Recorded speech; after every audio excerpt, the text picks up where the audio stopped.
Hoje estamos na nossa aula de número 33. Hoje vamos falar um pouco sobre a religião de Sócrates. Estamos falando de Sócrates, estamos no segundo período da filosofia antiga, da filosofia grega. Lembrando que a filosofia antiga, a filosofia grega, é dividida em 5 períodos. Período cosmológico, período antropológico, período ontológico, período ético e período religioso. Estamos no segundo período dessa história da filosofia antiga. Estamos quase terminando, digamos assim, nossas aulas sobre Sócrates. Tem mais umas 2 ou 3 aulas ainda. Hoje vamos ver um pouquinho sobre a religião de Sócrates. O que a gente entende ali sobre Deus, sobre divindade, sobre o divino, sobre o sagrado dentro da filosofia do seu pensamento. Para Sócrates, o filosofar é uma missão divina, uma tarefa confiada por um mandato divino. Isso aí a gente viu lá na Apologia de Sócrates, escrita lá por Platão. Quem leu, viu. Quem não leu, agora está sabendo. Vai ler. Leia Apologia. O Sócrates, então, dentro dessa obra, ele vai falar que a tarefa da sua filosofia é obra de um mandato divino. Por que ele faz filosofia? Porque ele segue, digamos, aquilo que uma divindade pede, aquilo que uma divindade o exorta. Então, por isso que Sócrates preferiu morrer justamente do que deixar de fazer filosofia. Filosofia é o exame de si dos outros, na perspectiva de Sócrates, conforme a gente já viu. Mas para ele, Sócrates não poderia ir contra essa divindade. Deixar de fazer filosofia é ir contra um mandato de Deus.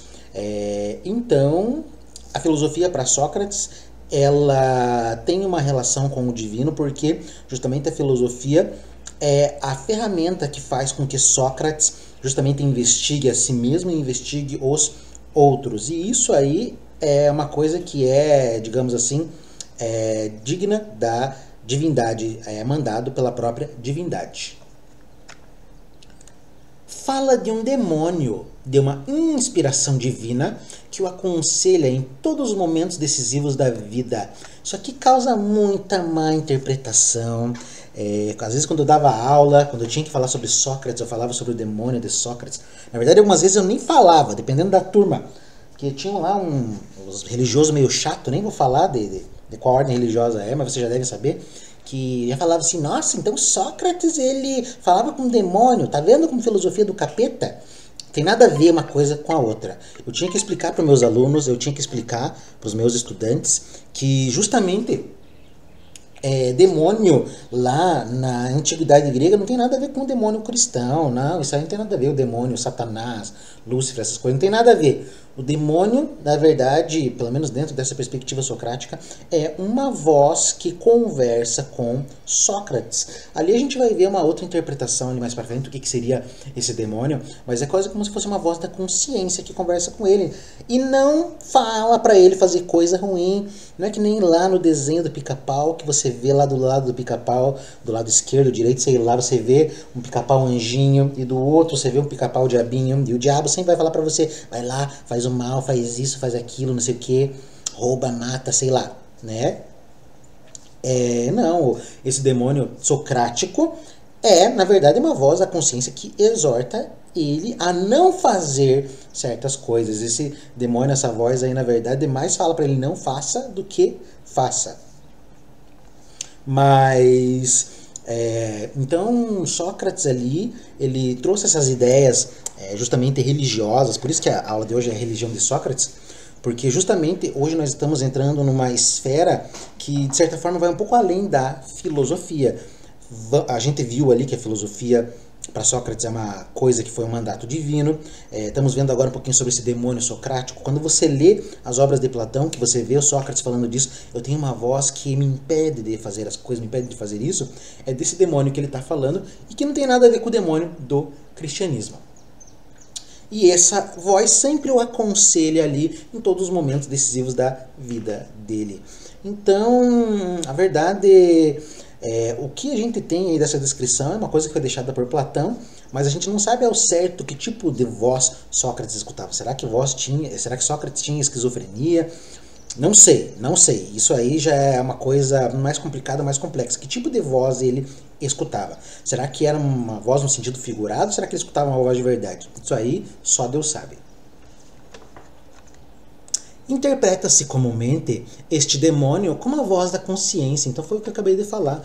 Então é como se Sócrates tivesse ali a consciência que falasse para ele, aconselhasse ele a não fazer certas coisas, conforme a gente vai ver.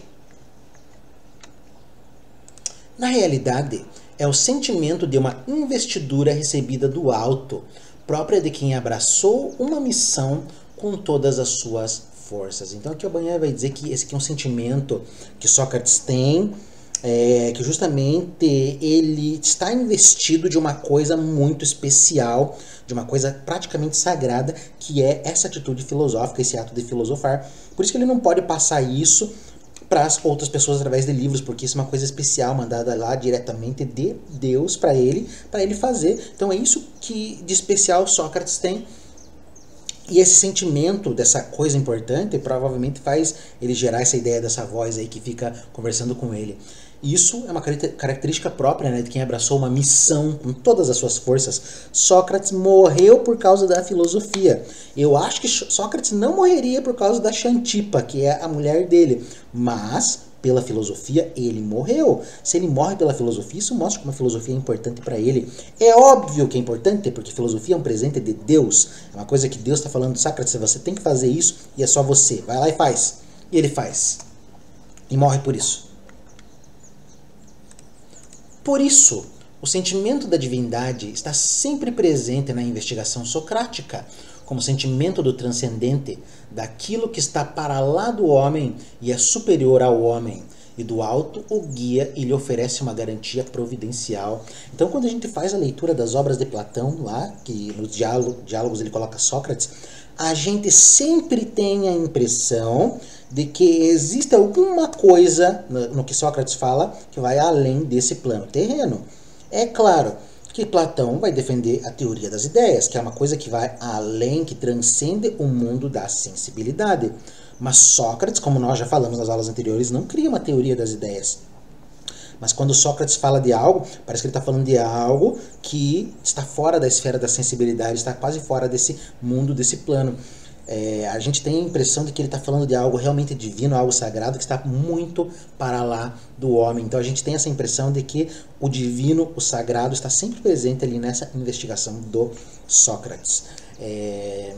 Por exemplo, vamos pensar assim, Sócrates, ele faz o trabalho da parteira.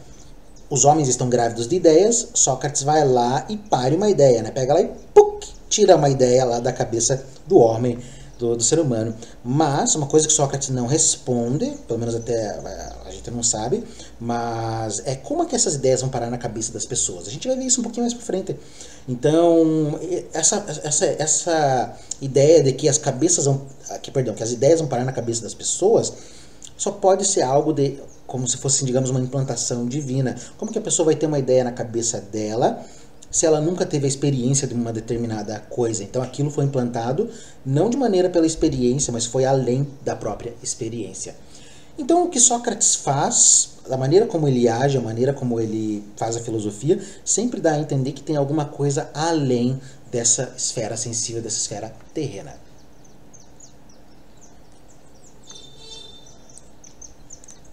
Certamente, a divindade de que fala Sócrates não é a da religião popular dos gregos. Então, quando Sócrates fala da divindade, ele não está pensando naquela religião órfica, não está pensando na religião dos mistérios.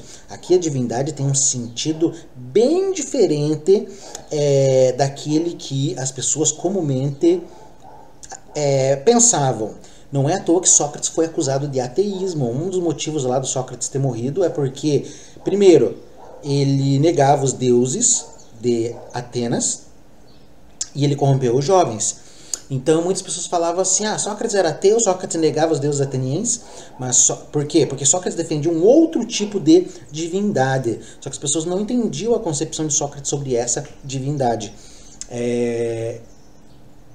Então a questão do divino aqui, a questão da divindade que Sócrates fala é bem diferente daquela que os gregos comumente conheciam. Ele considera que o culto religioso tradicional faz parte dos deveres do cidadão e por isso aconselha cada qual a ater-se ao costume da própria cidade e ele próprio se atém a ele. Isso aqui é uma coisa que a gente tinha visto também lá nos sofistas. Os sofistas, eles não acreditavam nos deuses, porque cada cidade tinha os seus deuses. Mas o que eles aconselhavam? Ah, já que você está nessa cidade, acredita nesses deuses aí, pelo menos finge que você acredita aí para dar tudo certo. O Sócrates, ele está numa posição aqui que poderia ser, digamos assim, similar, porque Sócrates acreditava que justamente esse culto desses deuses realizado pelas pessoas faz parte, digamos assim, das leis da cidade, faz parte daquilo que a cidade considera como um bem. Então por que não seguir isso? Por que não seguir esses deuses, esses cultos e essas religiões? Mesma coisa em relação à lei da cidade. Sócrates não vai contra as leis da cidade. Justamente, Sócrates tinha a opção de poder fugir e ir embora para não morrer. A prisão de Sócrates estava aberta lá, os amigos dele iam direto para lá e falavam: Sócrates, fuja, fuja, vai embora, senão você vai ser morto. E Sócrates falava: não, eu não vou embora, porque ir embora é ir contra as leis. Se a cidade me condenou à morte, então eu vou seguir as leis. Ele poderia ter fugido. Se ele tivesse fugido, ele seria motivo de chacota. Por quê? Porque uma coisa ele fala assim: você tem que defender as leis da cidade. E quando chega a hora dele seguir as leis, que é para ele morrer, não, ele foge, ele não obedece às leis da cidade. Então Sócrates se atinha às leis da cidade e também aos costumes da cidade. Ele falava que isso fazia parte, digamos assim, dos deveres do cidadão e aconselhava as pessoas a seguirem esses cultos, a seguirem essas leis. Mas admite os deuses só porque admite a divindade. Por que Sócrates admite os deuses atenienses? Porque para ele existe algo em comum esses deuses que é especial, que é justamente a ideia de divindade. Então Sócrates não cultuava Apolo, Poseidon, Hades, aquelas religiões órficas, os mistérios, Dionísio, Baco. O Baco é romano, né? O Dionísio é grego. O Sócrates acreditava que justamente o que tinha dentro desses deuses ali que deveria ser digno de admiração é a ideia de divindade. Então é isso que Sócrates adorava, a divindade que existe nesses deuses, não nos deuses, mas a divindade que existe neles. Então ele admitia esses deuses por causa dessa ideia de divindade. Neles não vê mais que encarnações e expressões do único princípio divino ao qual se podem pedir não já bens materiais, mas o bem, aquele que só é tal para o homem, a virtude.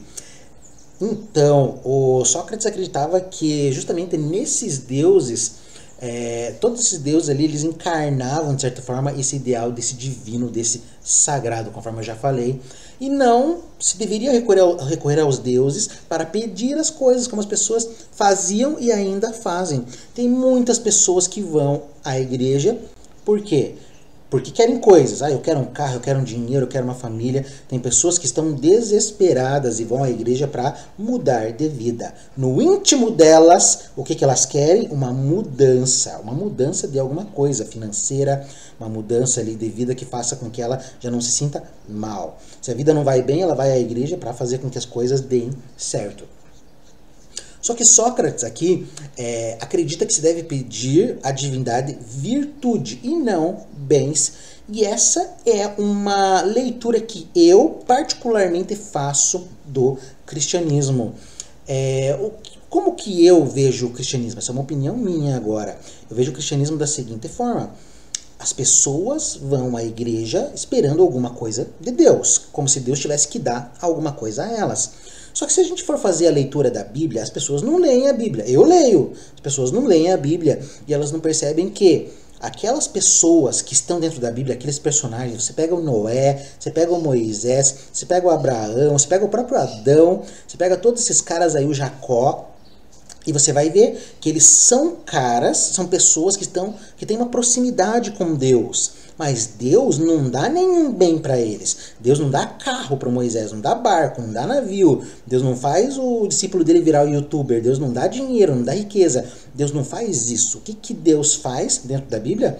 Ele sempre dá um desafio. Para Noé, o que ele faz? Manda o cara fazer um barco, o cara já é velho, vai fazer uma arca, coloca todos os bichos, vai chover por 40 dias. Imagina só, E isso aí não é passeio no parque, isso aí não é tomar um açaí com a morena, não, isso aí é um desafio, e olha o desafio. Mesma coisa em relação a Moisés, pega esses hebreus aí e vai lá pro deserto. Você sabe que você vai encontrar no deserto? Não faz a mínima ideia. Todo mundo xingando Moisés, não sei o que, a gente tá aqui no deserto por culpa tua, lá, todo mundo. Imagina a pressão que não tava na cabeça dele. E justamente, né, Deus dando esse negócio para ele. Pega Jacó, o que Deus faz? Ixi, Deus tira tudo dele, né? Então é isso que Deus dá para os seus discípulos. Ele não dá açaí, ele não dá geladeira nova, ele não dá um cheque, ele não dá carro, não faz você virar um youtuber. O que ele faz? Te dá desafio. Porque esse desafio exerce aquilo que Sócrates vai chamar de virtude. Virtude é o melhoramento do homem. Quando você tem um desafio desse e você supera o desafio, é claro que você vai superar. Quando você supera o desafio, você se torna melhor. E tá aí, esse é o presente de Deus. Essa é a minha leitura do cristianismo. Então Deus não te dá carro, não te dá moto, não te dá nada. Deus te dá desafios e esse desafio te torna uma pessoa melhor, porque você passou por toda aquela dificuldade e não tem mais nada no mundo que possa te desestabilizar. Parabéns! Você passou por uma doença terrível, você se curou, você perdeu uma pessoa querida da tua vida, você já curou essa dor, pronto, já não vai ter mais nada ali que vai te desestabilizar. Você chegou à felicidade. A perspectiva de Aristóteles sobre a felicidade é mais ou menos parecida com isso. Felicidade é um estado que você chega que ninguém mais te tira. Esses caras aí da Bíblia, Moisés, o Abraão, o Adão, o Jacó, todos esses caras que foram testados, eles justamente depois que passaram por toda essa situação, não tinha mais nada ali justamente que fosse capaz de desestabilizá-los, porque eles ganharam a grande recompensa de Deus, que é a virtude. Pelo menos aqui nessa perspectiva socrática e nessa leitura que eu faço. Então, esse negócio da teologia da prosperidade, você vai na igreja para conseguir coisa, a única coisa que Deus vai me dar é o desafio. Você não quer o desafio? Então nem procure, nem vá.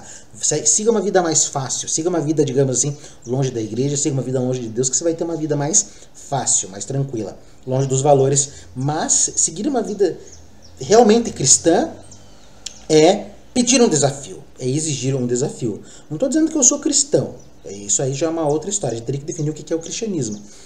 Eu fiz a leitura também do Kierkegaard, e o Kierkegaard, ele desceu a lenha no cristianismo na época dele, e eu concordo com o Kierkegaard.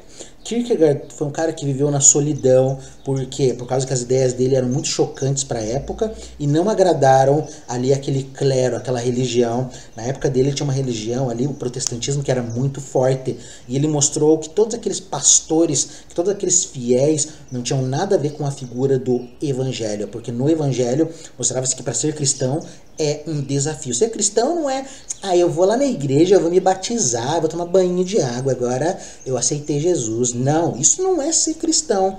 Na perspectiva do Kierkegaard, também na minha perspectiva, mas quem sou eu? Não sou ninguém. Mas o Kierkegaard escute ele. O que o Kierkegaard vai dizer? Isso aí é fácil, você ir na tua igrejinha com ar-condicionado, falar a língua dos anjos, falar isso, falar aquilo. Agora, ser um cristão no sentido radical do termo, não. Que é o que os caras da Bíblia foram. Eles sim foram cristãos de verdade, justamente porque eles tinham um desafio de acreditar nessa religião, nessa palavra, e eles não sabiam justamente o que viria disso. A passagem do estágio ético para o estágio religioso exige o que Kierkegaard chama de salto para a fé ou salto para a escuridão. Por que salto para a escuridão? O cristianismo radical, no momento que eu aceito Deus de verdade e ajo como um cristão, eu não sei o que me espera. E justamente esse é um salto para a escuridão, porque você não sabe o que vai acontecer da tua vida, que você sabe que você vai ser testado, vai ter um desafio, não é fácil.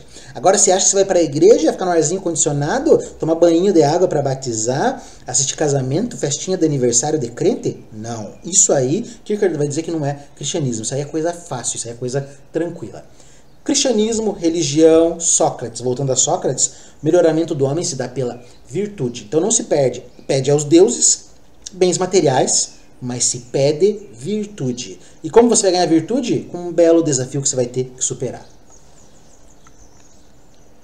E, na realidade, a sua fé religiosa não é outra coisa senão a sua filosofia. Então, a fé religiosa de Sócrates é a filosofia dele, porque a filosofia é uma coisa divina. Filosofia e religião, de certa forma, aqui aparecem juntas pela primeira vez na história da filosofia. Não que Sócrates vai falar da religião, mas ele vai mostrar que a filosofia é uma coisa sagrada, uma coisa divina. Para mim, se Deus deixou um presente aos homens, foi justamente a curiosidade. Eu acho que esse é o maior presente que Deus poderia ter deixado aos homens, porque o homem que é curioso, o homem que age ali como uma criança, o homem que sempre pensa, que sempre pergunta, que não perde essa curiosidade, que sempre exercita a imaginação, consegue viver uma vida feliz, diferente daquele que acha que sabe tudo, que tem toda a resposta e vê a vida com amargura. Então eu tenho vários amigos que acham que sabem das coisas, já são velhos, tem a minha idade, né? 34, 35, 36 anos, e acham que sabem de tudo, não há tempo para sonhar, não há tempo para isso, para aquilo, e vive uma vida amarga. Mas eu sou um constante sonhador, ainda tenho planos para o futuro, ainda não estou morto e penso em bastante coisa, e estudar é uma das coisas que eu gosto, que é o meu hobby, conforme eu já havia conversado com vocês. Isso para mim é praticamente divino, isso para mim é quase sagrado. Por quê? Porque estudando eu cultivo aquilo que eu amo, que na verdade sou eu, né? A gente tem que se amar, e quando você estuda, quando você faz um exercício, quando você faz algo para se melhorar, isso mostra que você se ama, e isso é muito importante. Esta religiosidade socrática não tem, obviamente, nada a ver com o cristianismo de que Sócrates, na velha historiografia, tem sido frequentemente considerado o precursor. Então, muitos autores, a gente vai ver durante a história da filosofia, principalmente lá na filosofia medieval, daqui a um ano mais ou menos, que Sócrates muitas vezes, por alguns autores, foi considerado o precursor do cristianismo. É como se Sócrates tivesse preparado o berço para aquilo que viria a ser o cristianismo. Sócrates está no século IV. Então muitos filósofos medievais ali da patrística vão olhar a filosofia grega e vão falar: filosofia grega é um preparo para a religião cristã. A religião cristã é uma filosofia completa. A filosofia dos gregos é uma filosofia incompleta, porque faltava aquele elemento que era Cristo. Somente com Cristo a filosofia se acaba, conforme a gente vai ver. Mas, segundo a Banhanho, não tem nada a ver. Sócrates não é precursor do cristianismo. Sócrates tem uma outra preocupação. É claro que a gente pode fazer comparações, igual a que eu fiz. A gente pode fazer essa comparação. Isso é livre. Agora, dizer que as coisas são assim é uma outra história. Não se pode falar de cristianismo se prescinde da revelação. Então, talvez uma daquelas bases do cristianismo, talvez não, a base do cristianismo é a revelação. A própria Bíblia, na verdade, foi dada ali pela revelação. A Bíblia é o livro principal ali do cristianismo, e a grande maioria das religiões ali, monoteístas também vai trabalhar com a ideia da revelação. Pega lá um Maomé que vai conversar com um anjo, e justamente esse anjo vai proferir ali a voz de Alá. Estou lendo um livro muito legal agora, chamado Versos Satânicos. Esses versos satânicos são de um autor indiano, não lembro o nome agora, que ele justamente está descrevendo toda a cultura hindu e a cultura do Islã. Por que versos satânicos? Porque ele traz uma ideia lá, uma coisa que para mim foi chocante, que eu não sabia, que o Maomé, ele recebia, digamos assim, a visita do anjo, e o anjo citava para ele o Corão, ali direto de Alá. Mas o anjo falou que algumas vezes poderia ser que o diabo viesse ali vestido, fantasiado de anjo, para proferir aquelas falas.